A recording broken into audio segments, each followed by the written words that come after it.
folks, investors are setting themselves up to get absolutely obliterated. And I mean absolutely obliterated like you wouldn't believe. And I'm going to show you new data that's come out here just in the past 24 hours on basically a move a lot of investors have made that is not going to work out well at all, and they're going to get obliterated. And I'm going to explain to you exactly how this is going to work, how the market's going to transform from here. And so we'll talk a little market at the beginning of this video here today on the reaction channel, okay? From there, I want to react to 4 video clips. So this is going to be a beast video here today. This is going to be a beast video.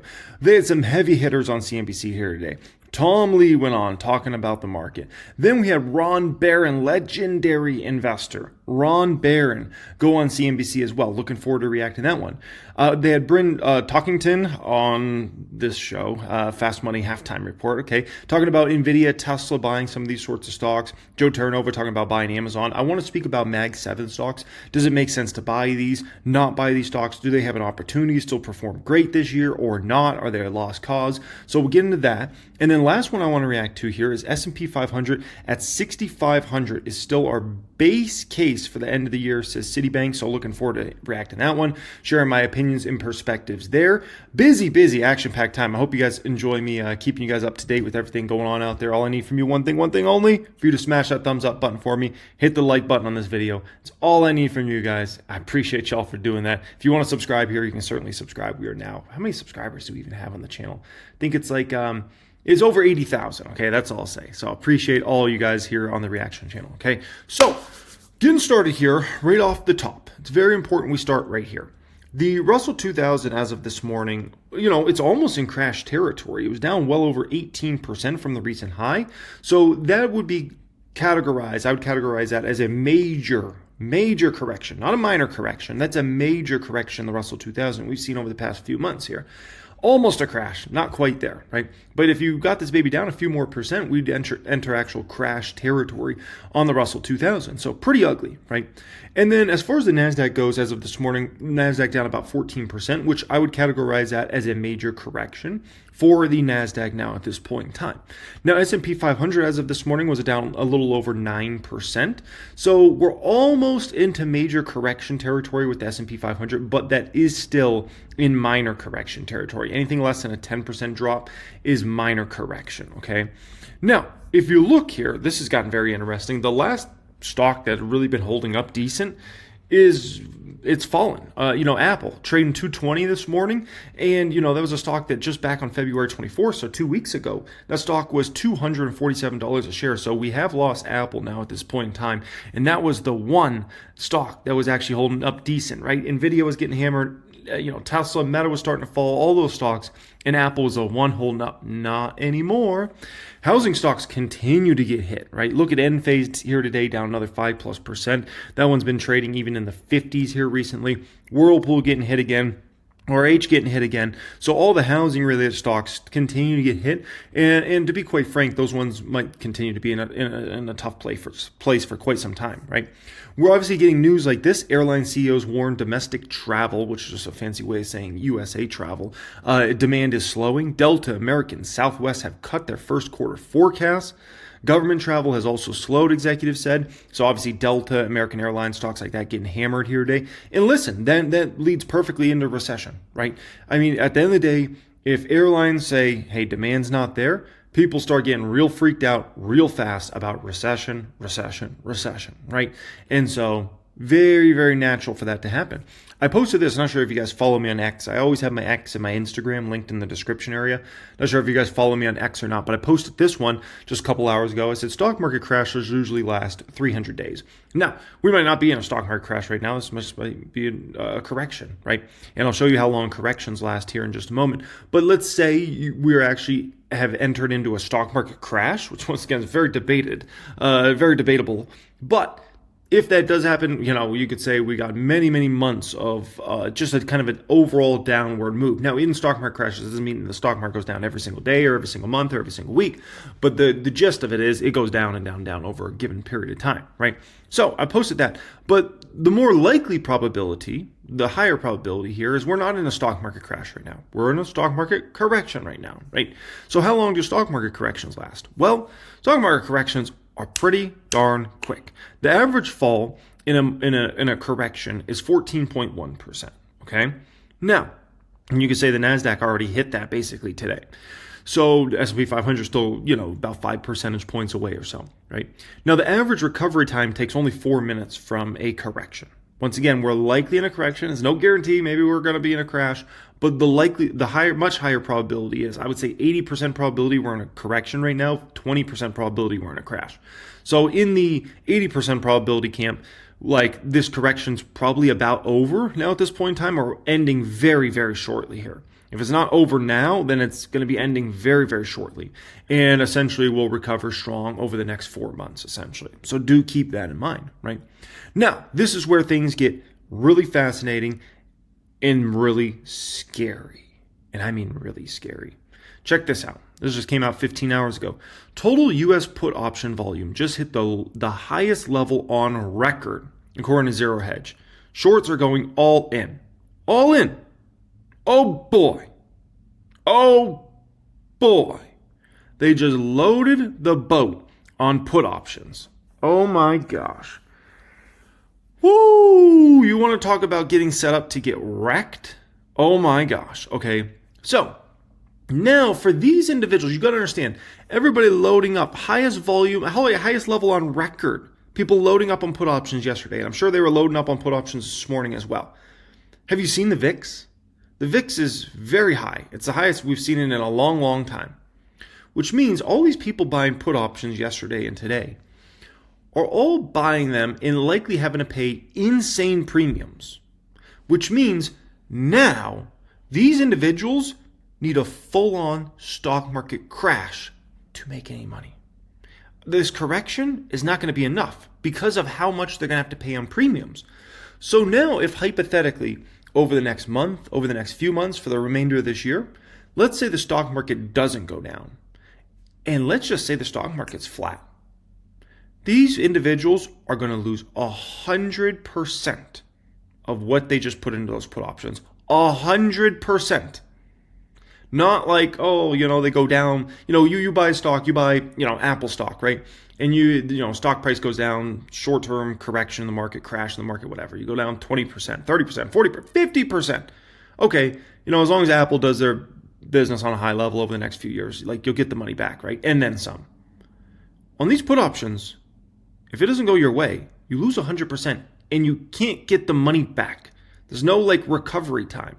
So all these people loading up on put options that are going to expire next month, 3 months out, 6 months out, 9 months out, right? If the market doesn't crash in the next few months, they're going to lose 100% of what they just put in. That's what we call getting real wrecked. Real wrecked in this game. There's only a few ways you can get wrecked in the stock market, right? And two of the main ones I've seen people get wrecked in is one, they go margin.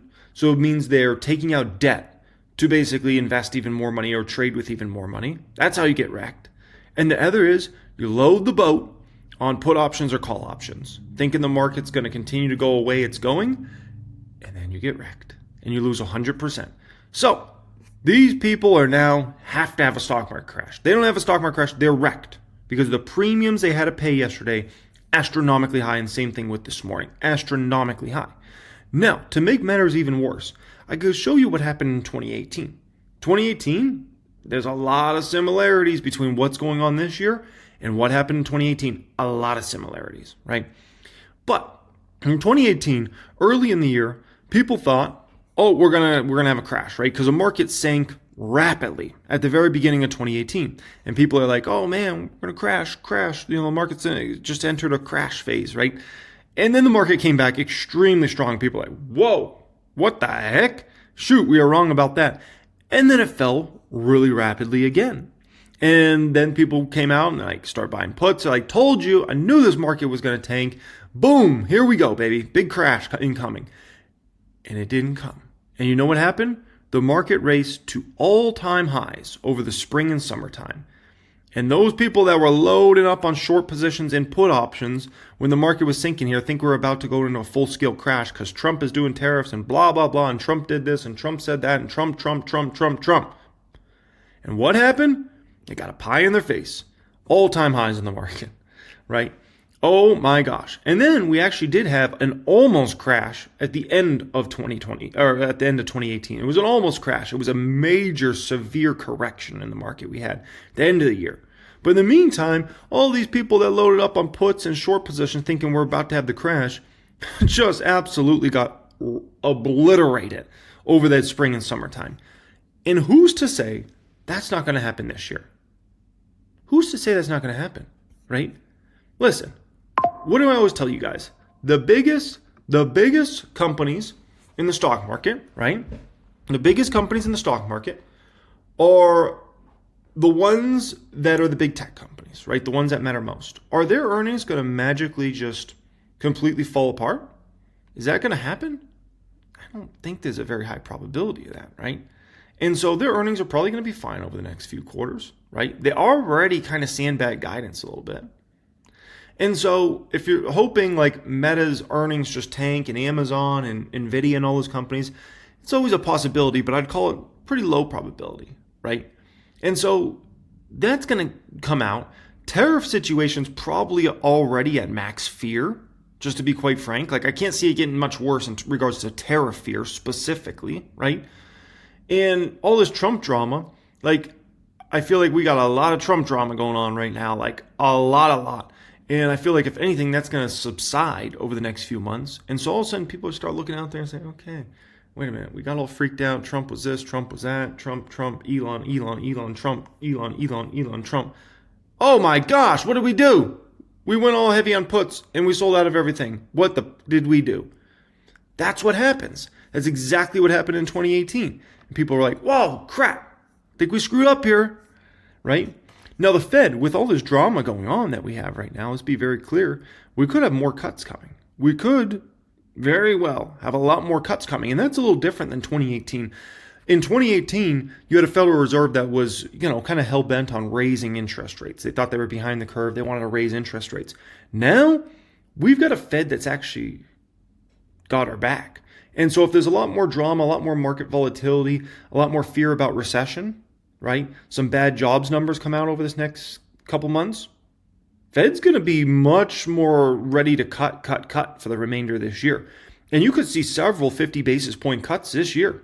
No guarantee, but don't be surprised with all this market drama, with all the worries, what's going on. And honestly, that's Trump's plan. Like, I don't think people understand what Trump's actually up to here. He's up to a few things, but the main thing he actually wants to have happen is for the Federal Reserve to start lowering interest rates. He wants to see yields fall across the board when it comes to treasuries, across the board. And that means the Fed funds rate, that means the 10-year yield, the 2-year, he wants it all going down, okay? All going down, especially the 10-year in my opinion. And so how do you get that? Get a lot of fear out there, get, inflation numbers down further, right? And ultimately get interest rates down. Now, despite everything that's going on out there here today, public count nicely green. It's been a nice green day for the public count, even with all the drama that's going on out there.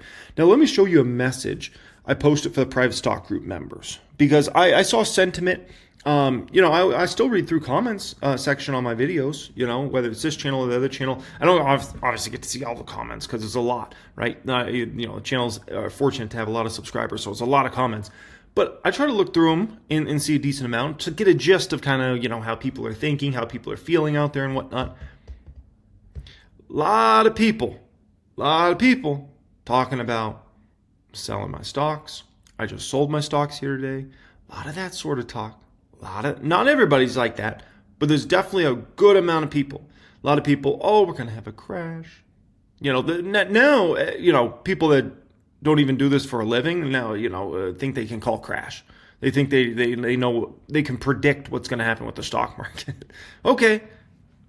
Alrighty. That's fun. That's a fun game. Okay.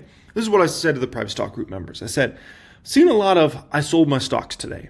I'm selling my stocks this week so I can raise cash and buy back in when the market's done going down.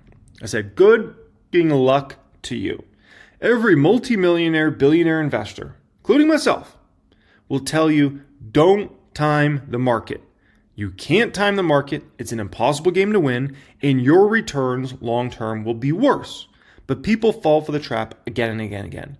And you could ask any one of the greatest investors in the world, and they'll all tell you, dude, you don't try to time the market. Your returns will be worse over time. You can't do this, okay? But, quote, nah, brah, I'm a genius. I'll buy back in at the bottom or near. Good luck. There are times to take profits, times to buy heavy, times to hedge, to sell your portfolio and think you will time the market after a 13% correction in the Nasdaq, an 18% correction in the Russell 2000, a Russell 2000 that's lower today than it was 4+ years ago. All right, you do you. I'll hold and buy the dip. I did my profit taking at the end of 2024 and the beginning of 2025. I'm in buy the dip mode now. That's exactly where I'm at.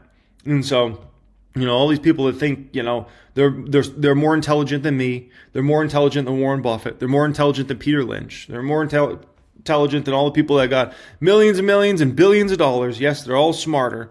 Yeah, those people think they're going to time the market and get in, get out, and buy at the right time, and then get back out again, and then get back in again. Come on, man. Come on. Like, there's a reason. There's a reason everybody that's educated on this will tell you don't freaking do that, okay? Because you don't do that. Even if you get lucky this one time, which you'll need luck to actually pull it off, even if you get lucky that one time,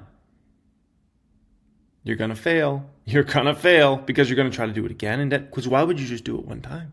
Why not do it the next time? I mean, you're such a genius. You could time the market and get out and get in at the right time. Guess what? If you're selling everything now, you're already not very intelligent. Think about it. You're selling after the Russell's gone down 18%? Now you're going to sell all your stocks? Wait a minute. Wait just a minute. Why didn't you sell back months ago? Oh, because you didn't know the market was going to fall a lot. Oh, but now you think you know what the market's going to do when you didn't even know what the market was about to do? Come on, man. Like, come on. But this is what happens to people time and time again. They think they can time the market, and it's just... it's such a ridiculous situation, right? So yeah, people can go out and sell all their stocks and do whatever they want. It makes no difference to me. I'll gladly take your shares away. At the end of the day, I'm in the game of I need to get as much ownership of the world as I possibly can, right? Other people are playing these games of gambling money. It's just a different mentality, right? And there's a reason my 5-year returns in the public count are ridiculous. Like, we're in a whole different stratosphere versus S&P 500. And other people have trouble even beating the S&P 500 over a 1-year basis. You got to understand how to play the game. And too many people don't understand the way to play the game. And it's going to cost them heavily, okay? Alrighty, let's react to some videos here. Tom Lee, Ron Barron, and some of these other ones. This should be fun reactions. By the way, if you're looking to apply to join private stock group, private wealth group, pin comment down there. Click on that, fill out a form. Get access to all my premium courses teaching everything I learned up here. So you actually learn from somebody with some experience instead of gambling money in this market. Great to see you. Why do you say overreaction? Well, yesterday really was an indiscriminate selling day. Did Tesla's valuation and fundamentals drop 15%? Did the broad market have a 4% decline in valuations? To us, it really looked like... So, as a Tesla shareholder for many, many, many years, listen, I don't like when people say that. Did Tesla's, valuation magically go down 15% yesterday, or fundamentals or whatever, right? And the reason I don't like that is because Tesla will make ridiculous upward moves when it doesn't really justify it either. So Tesla stock, the move Tesla stock made to 470 back, a few months ago, that made no sense. Nothing in Tesla's business model and fundamentals would say that move was justified. Nothing, right? And so when you get sell-offs like that, it's the same exact thing, right? So, you can't just have it one way and be like, oh, if it goes down, it shouldn't have done that. No. Also, Tesla's move to 470, that was stupid. That was ridiculous. That was, idiotic move in regards to Tesla. But it happened. It's part of the process. A lot of liquidation. I think investors are, of course, reacting to the White House warning of pain ahead, but it has been more of an equity sell-off than it has been in corporate bonds. So to us, 4% down days, I think it's an overreaction. Yeah, how do you best explain that difference between what equities have done and what we've seen in IG and even high yield?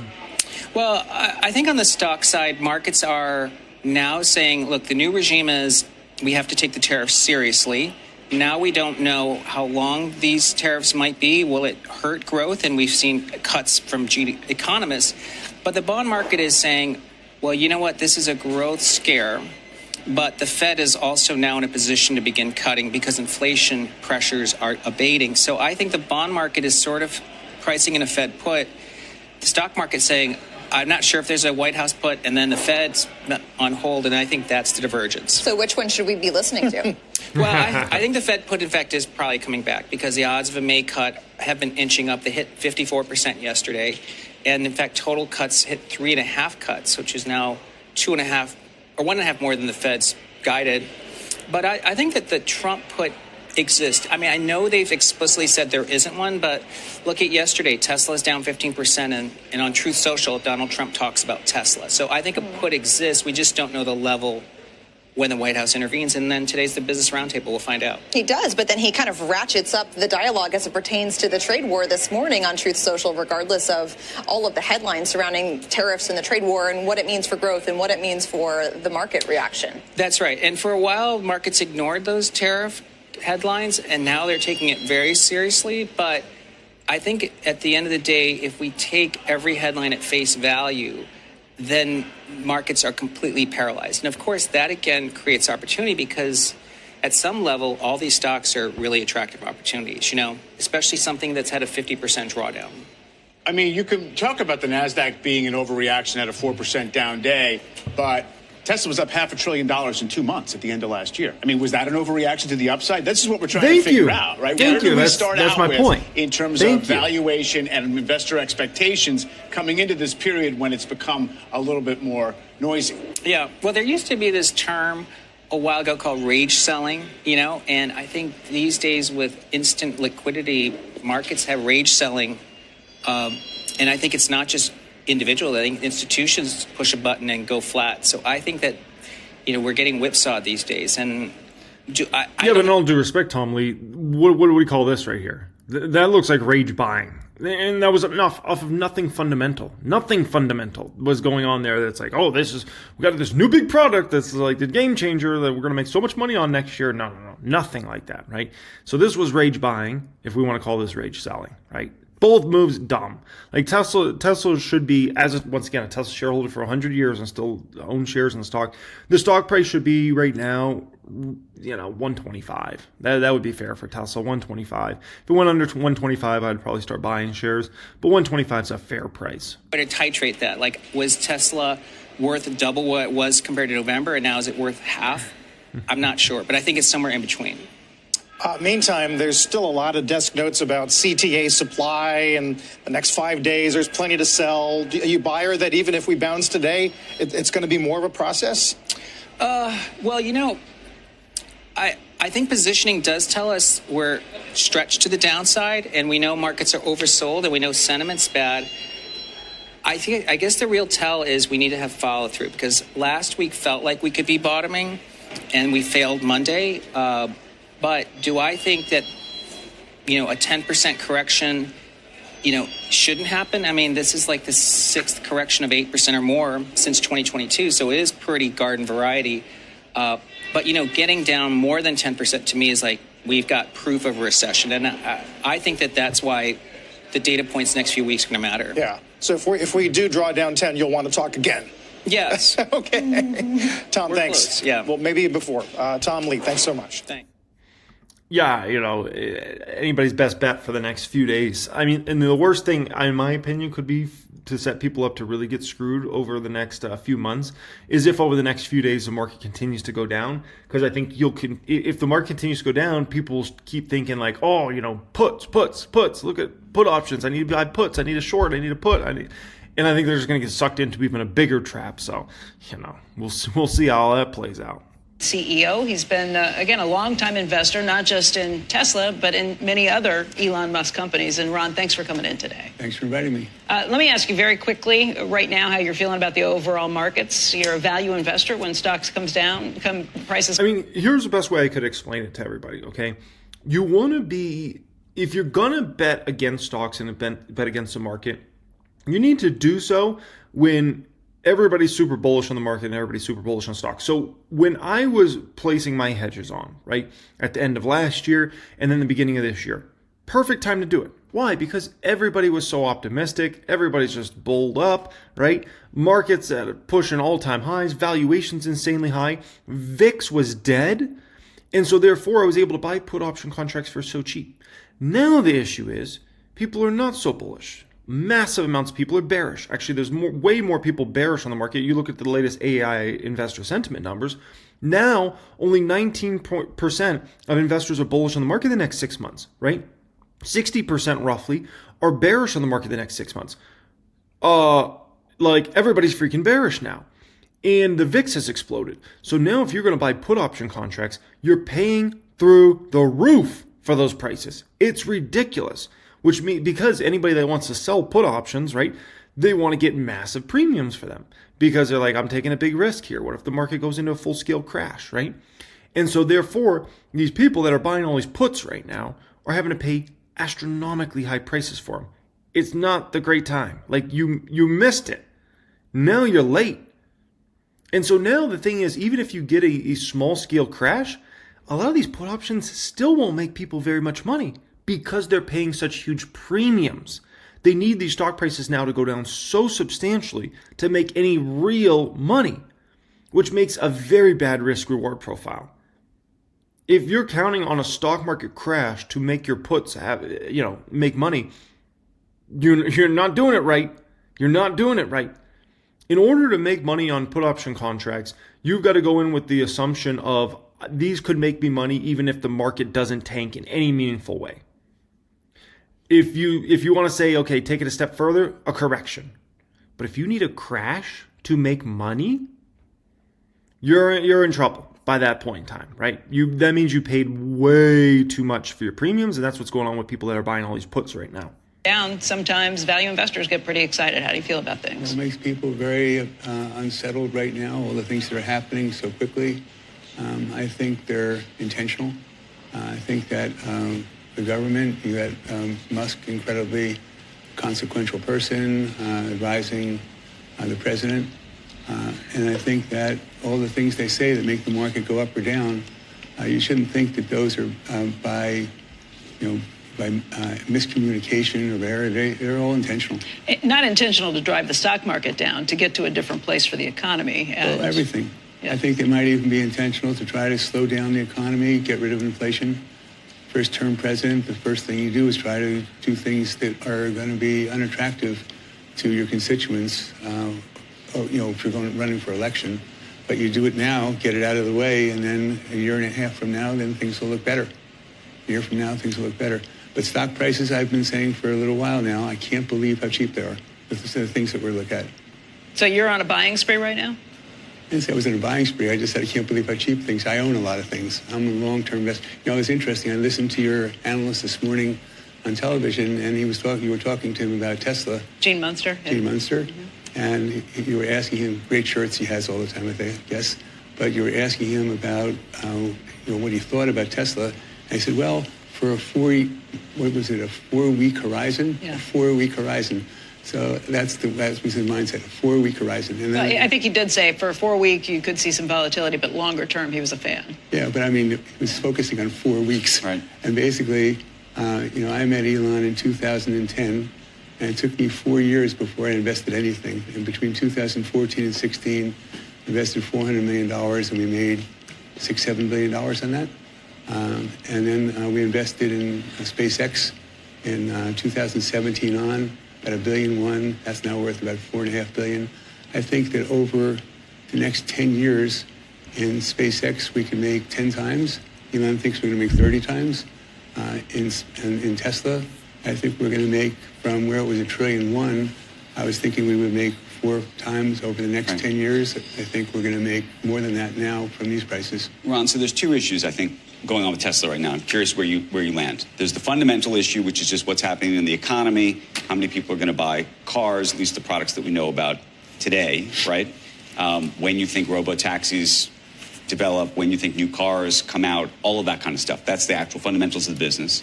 And then there's the multiple question, which is really a market psychology question to some degree. I mean, they're related, hopefully, but there's sort of, as I look at it, sort of two issues. There's multiples are coming down in everything, but then there's the actual fundamentals of the business. So you're thinking a year out, it's a lot better. And my question to you is, what happens in a... Yeah, something I don't like that he just said there was kind of like pinning it on, worries about recession, worries about, cars being bought, things like that. Listen, Tesla numbers have been trash before all this recession fear and talk and all this stuff's going on and tariffs and this and that. Tesla numbers been trash. Like really disappointing, horrible numbers, quarter after quarter for a while now at this point in time. And so let's not just pin it on whatever's the more recent stuff because it's been bad. Year from now to the fundamentals of the business, meaning are they selling more cars? Do you think that they're going to launch new models that we're going to see? Do you think the robotaxi product actually does launch and it's material to the business during that period? What's the sort of catalyst? So fundamentals. So I want to get one thing straight, though. First of all, that we're investors in people for the long term. Question everything. Don't take anything for granted. Investing for the long term, exceptional, takes time. We look out years. Own it. We own things. We don't buy and sell things. As far as the fundamentals go, so I want to make sure we talk about other people too, other than Elon. I'm not talking about Elon. I'm just talking about the business. A major guy. So his business. And you wouldn't have a business without him. You wouldn't have EVs without him. You wouldn't have autonomous driving without him. You wouldn't have the internet for every inch of the planet without him. You wouldn't have rockets that you can use over without him. I'm an unbelievable engineer. And the fundamentals of the business, this is an inflection point right now. The last time I was on, the stock price was 160. And I was telling you that I thought that, this was a really interesting time to buy because the the software was working way more when they have cars. You have to have $150,000, $200,000 car. Our car is, $35,000 car, and it's software. It's software and cameras. And so it's going to drive just like a person, and probably better, way better than a person. Each new series of introductions is dramatically better than the last one. I hope. We're still waiting, Ron. We're still waiting. As a Tesla owner for many, many years that owns 2 Teslas, I'm still waiting. The fundamentals, the changes, is that, so historically what we did is, what Tesla did is they built a facility in China. They bought this junky place that was bankrupted by Toyota and General Motors in California, and all the union workers were fired. Hear that, Joe Biden? All the union workers were fired. And then every single one lost their jobs. And then we take over this plant, and they go look at it for the first time after he buys this thing for a distressed price. They spent $1 billion on it. It cost us $20 or $30 million to buy it. And then they go to see it, and Elon says, yeah, let's go look at this place we bought. And it's a huge facility, 5 million square feet. And they can't get into it. They finally get inside, and they go with one of his friends from college as a director, and they open the door, and they look inside, and it's dark and dismal, and it's drugs and prostitution, and it's crazy stuff inside of that place. No wonder Elon bought the damn place. Oh my gosh! Around, and it's incredibly dark, and Elon's looking around. He says, "Well, what we're going to do is we take off the roof here. We're going to make it." He's like, "Hey guys, the party ended last night. You were supposed to be out of here by now. Bring Ron Barron by, man." White, and we have the production line running there, and so they learn how to build it. And it was making 400,000 or 500,000 cars a year, 600,000 cars. Then they go out and they build a facility in Shanghai. And it cost them $7 billion to build it for 1 million cars. And that factory was making $15,000 in profit a car. Investing $7 billion, making $15 billion a year.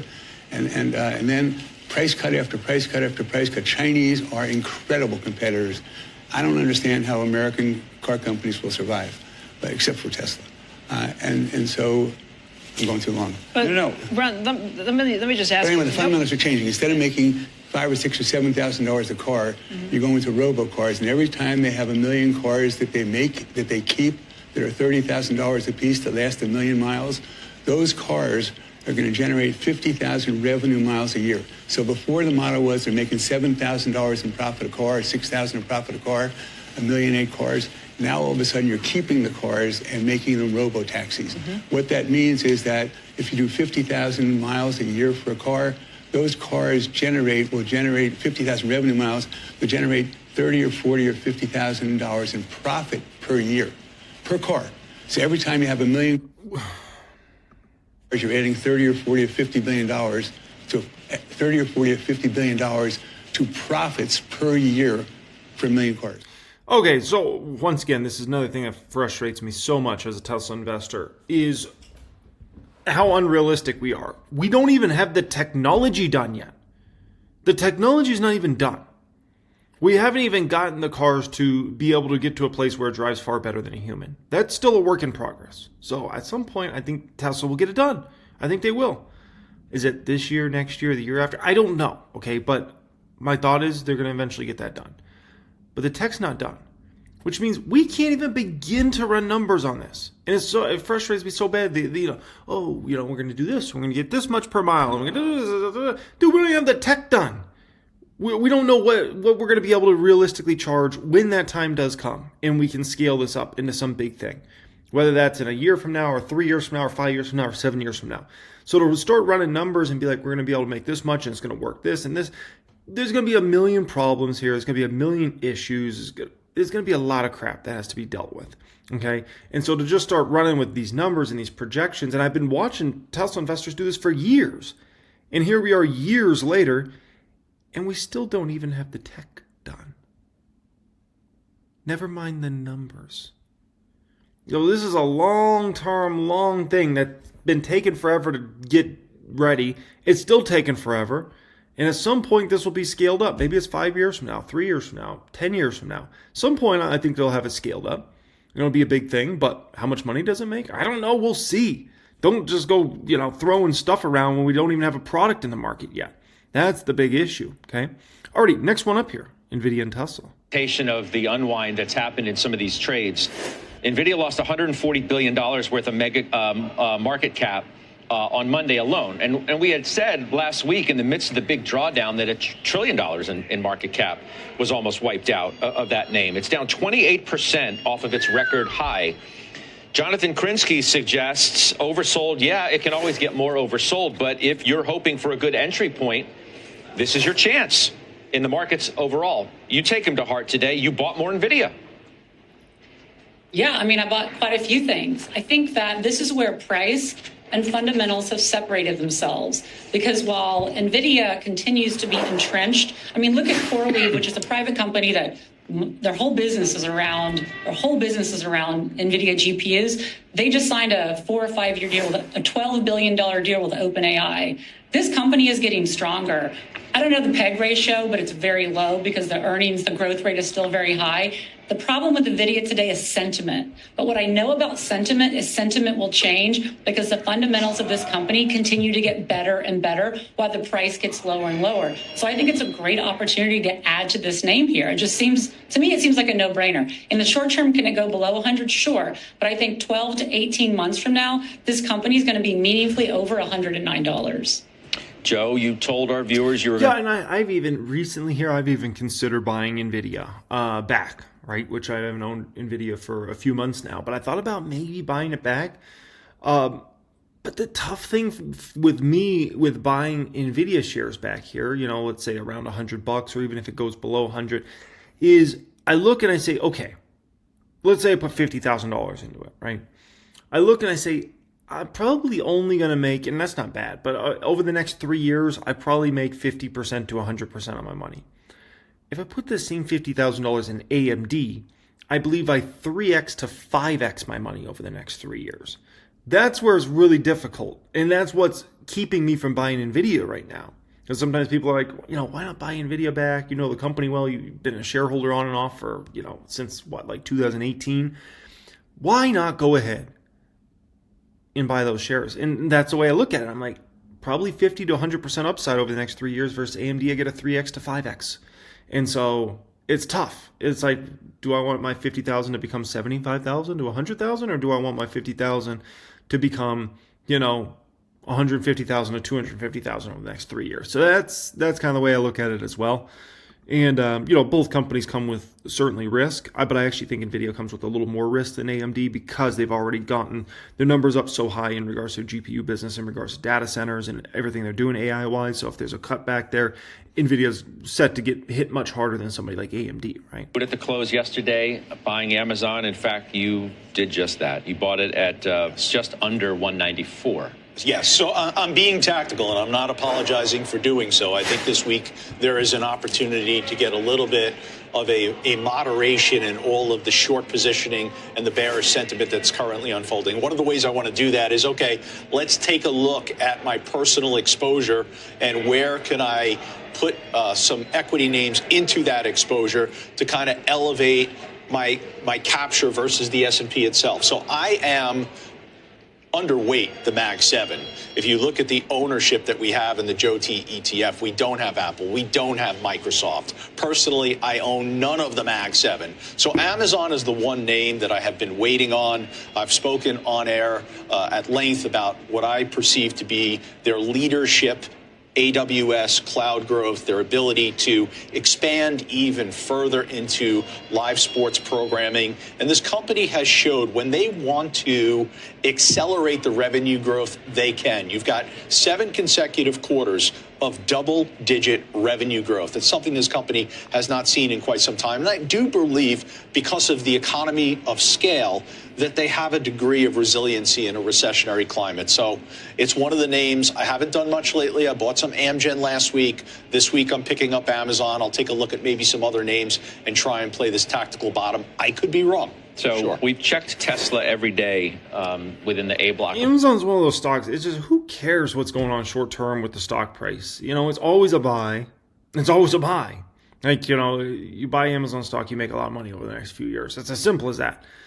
You know, so that's one of those. It's like, you know, people try to get cutesy around what price they're exactly buying at. And I'm like, dude, like with Amazon, it doesn't matter. 194, 196, 197. What does it matter? Like Amazon's going to be $300-$400 stock, you know, in a couple of years from now. So it's all irrelevant. Program. We'll do it again. And a $500 It's getting a plus little bit of a move long-term today higher, but not much. And it's been almost a 50% drawdown. I mean, at one point it was a 50% drawdown from its last high. It, you know, fully retraced its move up to that high level. Dan Ives is out yet again today defending it.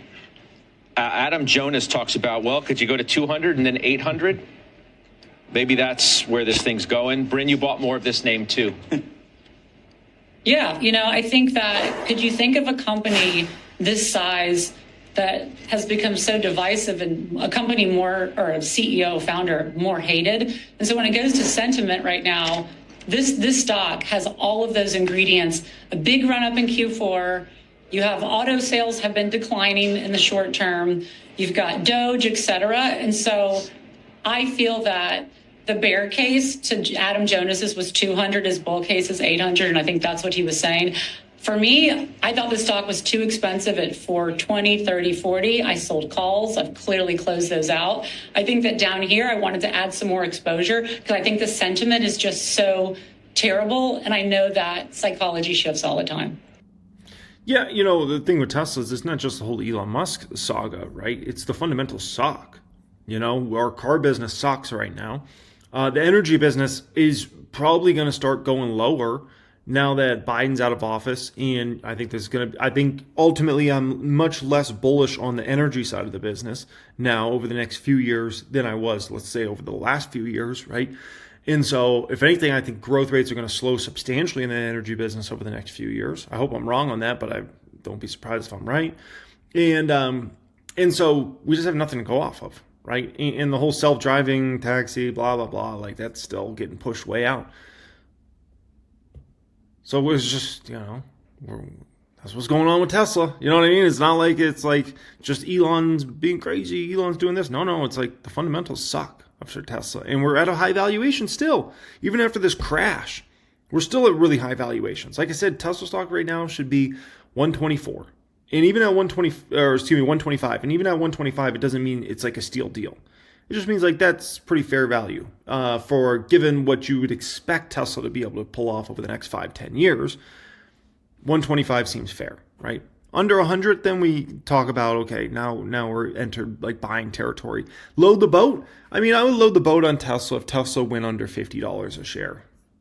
And U.S. Regional Director of Research. Good to have you back, Rob. Thank you. Good to see you, Carl. Good to see you, Leslie. You guys have been overweight U.S. for more than a year, right? We have been, and to be frank, the way we started, the way we had our outlook at the end of the year, we said it was going to be a volatile bull. We expected weakness in this first quarter. So I don't know that it changes any of our forecasts going into the end of the year. So we would still see 6,500 at the end of the year as our base case.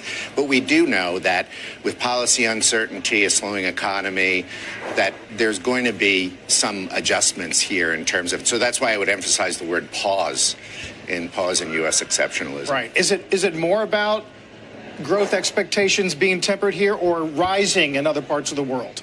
So actually, I definitely disagree with his end of year 10-year. I honestly think the 10-year will end the year probably, my guess is low threes on the 10-year, low threes.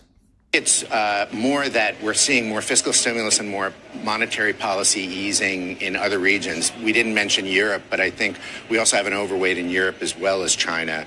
The idea that the ECB may be doing more of a monetary easing, the idea of fiscal stimulus potentially coming from Germany and other countries, the need to pay for European defense, are things that would probably be very positive for the European equity markets. And in China, we have a more bullish case for the economy. Plus, the tech revival there is also to be considered in the equity markets. Do tariffs play any role? Because I see this, and of course, these are two countries that are undergoing a trade war. Mm-hmm. Do you see tariffs benefiting China in some way at the expense of the U.S.? Just you mentioned policy uncertainty affecting U.S. Wouldn't it also impact China as well? I think that the way we viewed tariffs overall, whether it's over the whole globe or in the United States in particular, is that they're more detrimental to growth, to say inflation. So we could see that be a growth impetus for a lot of areas. In the U.S., it could be an impediment to growth, and we're kind of seeing that a little bit with the policy uncertainty. But what I would say is we don't know what the net effects of these tariffs are going to be, and we don't know what the net effects of the overall president's policies will be. So he puts here, expecting 125 basis points of rate cuts. Yeah, definitely very possible. And that's how I think, there's two ways I think we get to a 10-year in the low threes, by the end of this year. I think, one, you're going to see the Fed cut, quite a few times this year, especially everything that's going on. And then two, I think inflation really, really dies down in quite a substantial way based upon what I'm seeing in the commodities market, looking at the truflation numbers, everything going on there. And so, and I know there's like tariff worries about that raising prices, and that potentially could, but I don't see that really affecting things this year. That's more of like could negatively affect things as far as prices going up, more of like 2026, 2027. This is going to be a time period that has to play out there, right? But and so that's how I think we actually get to a 10-year in the low threes by the end of the year. But we'll see how it all shakes out, okay? Appreciate you guys joining me as always. Thank you so much for being here. If you're looking to apply to our private stock group, private wealth group, get access to 1000xstocks.com, the premium software I use each and every day. Pin comment down there, click on that, fill out a form, see if we can get you access to that maybe a little later on this week or maybe next week, okay? Much love and have a great day.